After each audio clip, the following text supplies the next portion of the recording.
नमस्कार। भारत में प्रतिभाओं की कमी कभी नहीं है। हर क्षेत्र में दक्षता प्राप्त लोगों ने सदा भारत का गौरव बढ़ाया है। अनुसंधान हो या अभियांत्रिकी, विज्ञान हो या चिकित्सा अथवा वाणिज्य हो या अध्यात्म, भारत का डंका तो सदा ही विश्व के समस्त देशों में प्रखरता से फला फूला है। भारत ने विभिन्न प्रांतों से विभिन्न भिन्न प्रतिभाओं ने जन्म लिया और संसार को अपना लोहा मनवाया। जी हाँ दोस्तों, आज मैं आपके समक्ष लाया हूँ विश्व का एक अद्भुत एवं बुद्धिमान अभियंता, जिसने न केवल विश्व को ही अपितु पूरे कश्मीर प्रदेश को अपनी दक्षता से मंत्रमुग्ध कर दिया और लोगों का मसीहा साबित हुआ। यदि आपने अभी तक हमारा ये चैनल सब्सक्राइब नहीं किया है तो कृपया लाइक करें, शेयर करें, सब्सक्राइब करना न भूलें। 1148 ईस्वी से 1150 ईस्वी तक में पंडित कल्हन द्वारा रचित कश्मीर के राजाओं का क्रॉनिकल राजतरंगिणी कश्मीर घाटी में बाढ़ और अकाल के 12मासी चक्र को समाप्त करने के लिए एक व्यक्ति की प्रशंसा करता है।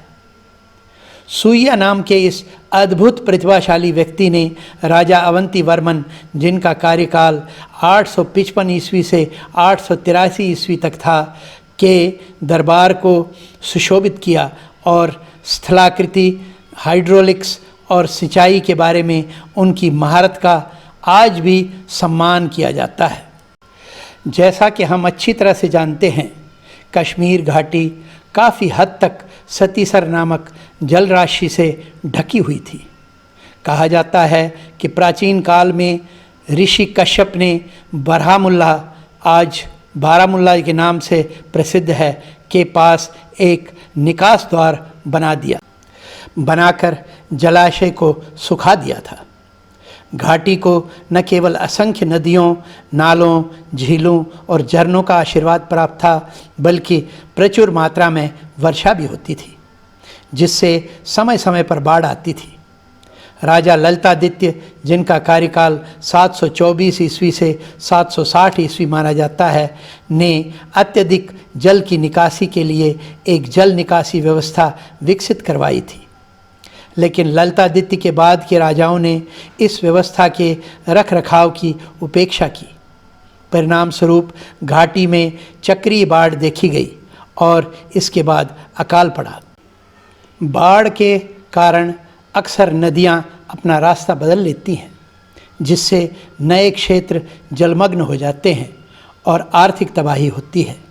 राजा अवंती वर्मन, जिनका कार्यकाल 855 ईस्वी से 883 ईस्वी माना जाता है, एक धर्मनिष्ठ और न्यायप्रिय राजा, इन बाढ़ों से व्यथित थे। उनके तनाव को दूर करने के लिए अज्ञात अनिश्चित मूल का एक युवक प्रकट हुआ, जिसे सूर्या के नाम से जाना जाता है, जिसने राजा अवंती वर्मन के साथ विभिन्न नदियों, विशेष रूप से वितस्ता के जल प्रवाह में सुधार, नदियों से गाद निकालने और बाढ़ को नियंत्रित करने के लिए एक पत्थर के बांध का निर्माण करने की अपनी योजना साझा की। सूर्या ने सही आकलन किया था कि ये लगातार आपदाएं भारी बारिश के कारण हुई। बरहामुल्ला के पास ट्रैक से 3 मील नीचे एक अड़चन के कारण वितस्ता नदी का अत्यधिक पानी जल्दी से नहीं निकलता है। गाद और विशाल पत्थरों के कारण कंठ में जगह सीमित हो जाती थी। कहा जाता है कि सूर्या ने वैश्व नदी में सोने और चांदी के सिक्के फेंकना शुरू कर दिया था, जो नंदिका यानी नंदी गांव में वितस्ता में गिरने वाली पहली प्रमुख नदी थी। अकाल से त्रस्त लोग जो सूर्या के अभियानों को देख रहे थे, कीमती सिक्कों को खोजने के लिए तुरंत नदी में कूद पड़े। इस प्रक्रिया में उन्होंने नदी से गाद और चट्टानें साफ कर दी, जिससे नदी का तल उथला हो गया। इसी तरह का एक ऑपरेशन बारामुल्ला के डाउनस्ट्रीम खदनयार के पास यक्षदर में किया गया।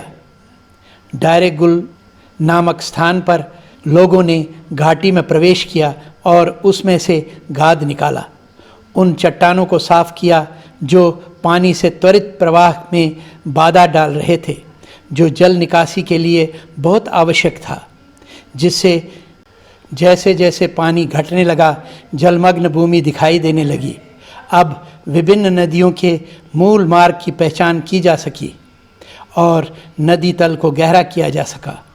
सुइया ने वितस्ता के मार्ग को इस तरह से नियंत्रित किया कि वो सीधे वुलर झील के माध्यम से बहती थी। वितस्ता की सहायक नदियों के प्रवाह को भी नियंत्रित किया गया। सिंचाई के लिए पानी की व्यवस्था की गई और प्रत्येक गांव को उतना ही पानी आवंटित किया गया जितना उसकी फसलों के लिए आवश्यक था। राजतरंगिणी के अनुसार सुइया ने विभिन्न नमूनों के सूखने में लगने वाले समय को देखकर कश्मीर घाटी के विभिन्न क्षेत्रों की मिट्टी की गुणवत्ता का परीक्षण किया और तदनुसार जल संसाधनों का आवंटन करते हुए घाटी के लिए एक सिंचाई योजना तैयार की। स्थानीय जल संसाधन, नदियाँ, झरने, झीलें सभी का हिसाब रखा गया। इन प्रयासों का परिणाम फसल की पैदावार में मात्रात्मक सहगुणात्मक उछाल और लोगों के लिए भोजन की प्रचुरता थी, जिससे समृद्धि आई। लोग सुइया को अन्नपति भोजन के भगवान के रूप में पुकारने लगे। राजा अवंती वर्मन इस चमत्कारी बदलाव के लिए सुइया के आभारी थे। सुइया को सम्मान, धन और दरबार में उच्च पद दिया गया। वह राजा को उसकी नई राजधानी अवंतीपुर और बनने वाले विभिन्न गौरवशाली मंदिरों के निर्माण के दौरान सलाह देते।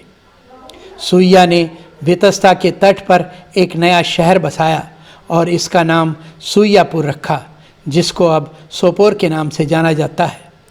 उन्होंने महापद्मसर, जिसको अब वुलर झील के नाम से जाना जाता है, में मछलियों और जल पक्षियों को मारने पर रोक लगा दी और अपनी माँ सुइया के सम्मान में सुइय कुंडला गांव ब्राह्मणों को दे दिया। उसके द्वारा निर्मित बांध का नाम उनकी माँ के नाम पर सुइया सेतु रखा गया। सुइया के जन्म को लेकर रहस्य बना हुआ है और उनकी उत्पत्ति के साथ कई कहानियाँ जुड़ी हुई हैं। उपाख्यानों के अनुसार सुइया को एक नीची जाति की महिला ने सड़क पर झाड़ू लगाते समय सड़क के किनारे एक बर्तन में पाया था, जिसने उससे पालन पोषण के लिए दूसरी महिला को सौंप दिया था। सुइया ने बाद में उस महिला का सम्मान करने के लिए अपनी माँ का नाम अपनाया, जिसने उसका पालन पोषण किया और उसके लिए शिक्षा की व्यवस्था की।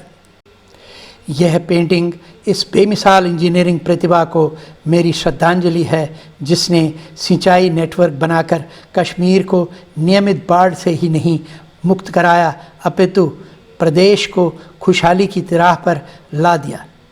आपको हमारा ये वीडियो कैसा लगा कमेंट बॉक्स में अवश्य लिखें। तब तक जय हिंद, वंदे मातरम।